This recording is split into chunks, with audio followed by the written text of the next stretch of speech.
some stuff around a RAD precipice, which means that potentially telemetry data would get fed back. Like, we're making steps forward, and I think that, you know, I can give robust stats out there at the moment. It's a bit of a bugbear that I keep getting asked for them, because I think we are quite, like, we're quite resilient. You'd be the same, right? Like, we know what's happening on our platforms. It's just that podcasting has this one foot in traditional media and one foot in digital, and it's I mean, you go back to the industry study and it's showing that brand awareness is the key thing. So if I'm certainly a client, and I guess if we're going to get more of this into the mainstream, then prove to me this is driving my brand metrics. I mean, well, how's that look like in the streaming world? Yeah, that I suppose frustration, as you put it, is the same for us. On the one hand, you know, from a delivery point of view, we have guaranteed impressions that are served to 100% logged in real people that we can kind of report on every single impression. And you know, even Jeff touched on it from a video point of view, we have moat and ability to show that it was fully in view, etc. And Nielsen DAR now to be able to show it was 100% the audience that we said it was for third-party measures. But on the other side of it, as we talked about these moments that people are in, it's not a direct response moment. People aren't in Google searching for that toothbrush that they're after. They're in their workout moment. So the ad won't have that instant that they click through, drive the sale, which is often, kind of to your point, the expectation because it's digital.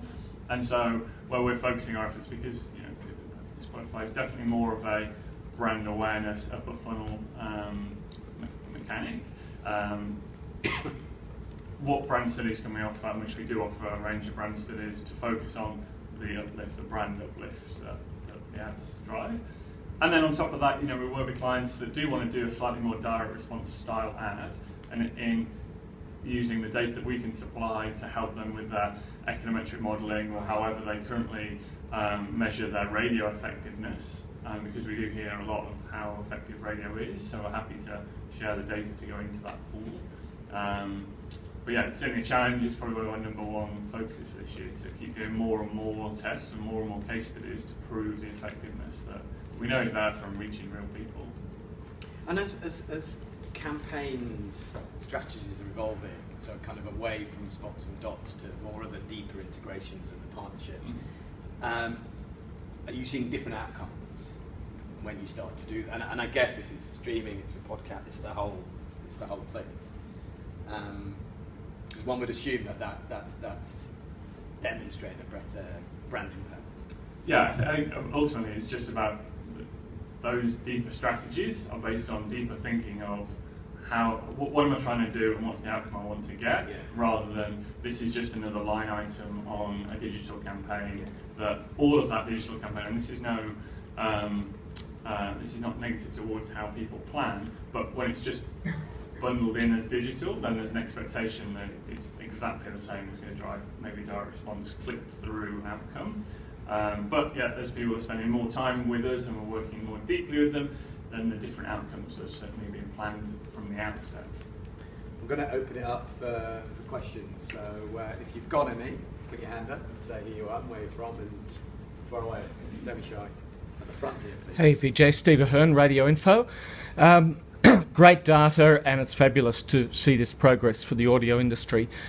One thing I'm hearing in the examples of creative, where we've got the live reads, which get extra value we heard about, but we're also hearing about inserting pre-rolls and mid-rolls and things. That works really well at first when the inserted ad is consistent with the live read or the embellishment.